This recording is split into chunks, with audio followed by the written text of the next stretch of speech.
Chapter 4. Tip Makes an Experiment in Magic. The boy, small and rather delicate in appearance, seemed somewhat embarrassed at being called father by the tall, awkward, pumpkin-headed man, but to deny the relationship would involve another long and tedious explanation, so he changed the subject by asking abruptly, "Are you tired?" "Of course not," replied the other. "But," he continued after a pause, "it is quite certain I shall wear out my wooden joints if I keep on walking." Tip reflected, as they journeyed on, that this was true. He began to regret that he had not constructed the wooden limbs more carefully and substantially. Yet how could he ever have guessed that the man he had made merely to scare old Mombi with would be brought to life by means of a magical powder contained in an old pepper-box? So he ceased to reproach himself and began to think how he might yet remedy the deficiencies of Jack's weak joints. While thus engaged, they came to the edge of a wood, and the boy sat down to rest upon an old sawhorse that some woodcutter had left there. "Why don't you sit down?" he asked the Pumpkinhead. "Won't it strain my joints?" inquired the other. "Of course not, it'll rest them," declared the boy. So Jack tried to sit down, but as soon as he bent his joints farther than usual, they gave way altogether, and he came clattering to the ground with such a crash that Tip feared he was entirely ruined. He rushed to the man, lifted him to his feet, straightened his arms and legs, and felt his head to see if by chance it had become cracked. But Jack seemed to be in pretty good shape after all, and Tip said to him, "I guess you'd better remain standing hereafter. It seems the safest way." "Very well, dear father, just as you say," replied the smiling Jack, who had been in no way confused by his tumble. Tip sat down again. Presently the Pumpkinhead asked, "What is that thing you are sitting on?" "Oh, this is a horse," replied the boy carelessly. "What is a horse?" demanded Jack.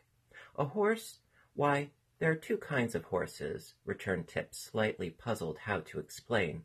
"One kind of horse is alive, and has 4 legs and a head and a tail, and people ride upon its back." "I understand," said Jack cheerfully. "That's the kind of horse you are now sitting on." "No, it isn't," answered Tip promptly. "Why not? That one has 4 legs, and a head, and a tail." Tip looked at the sawhorse more carefully, and found that the Pumpkinhead was right. The body had been formed from a tree trunk, and a branch had been left sticking up at one end that looked very much like a tail. In the other end there were 2 big knots that resembled eyes, and a place had been chopped away that might easily be mistaken for the horse's mouth. As for the legs, they were 4 straight limbs cut from trees and stuck fast into the body, being spread wide apart so that the sawhorse would stand firmly when a log was laid across it to be sawed. "This thing resembles a real horse more than I imagined," said Tip, trying to explain. "But a real horse is alive, and trots and prances, and eats oats, while this is nothing more than a dead horse made of wood, and used to saw logs upon." "If it were alive, wouldn't it trot and prance and eat oats?" inquired the Pumpkinhead.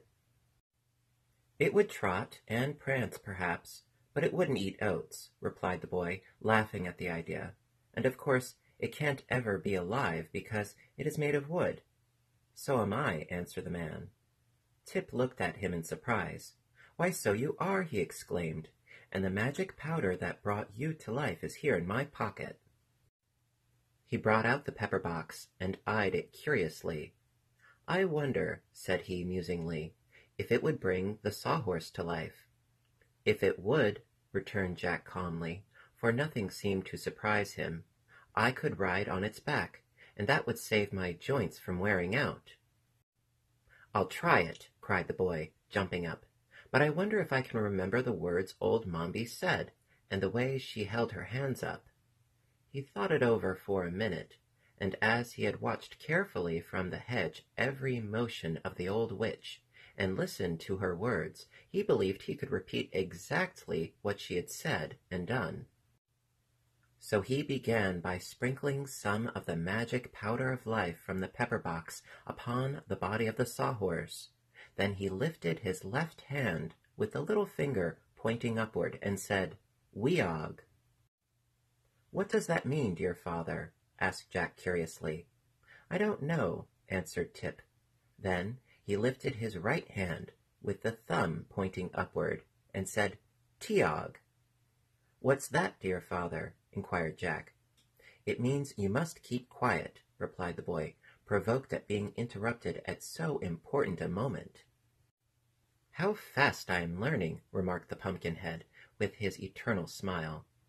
Tip now lifted both hands above his head, with all the fingers and thumbs spread out, and cried in a loud voice, "Peog." Immediately the sawhorse moved, stretched its legs, yawned with its chopped-out mouth, and shook a few grains of the powder off its back. The rest of the powder seemed to have vanished into the body of the horse. "Good!" called Jack, while the boy looked on in astonishment. "You are a very clever sorcerer, dear father."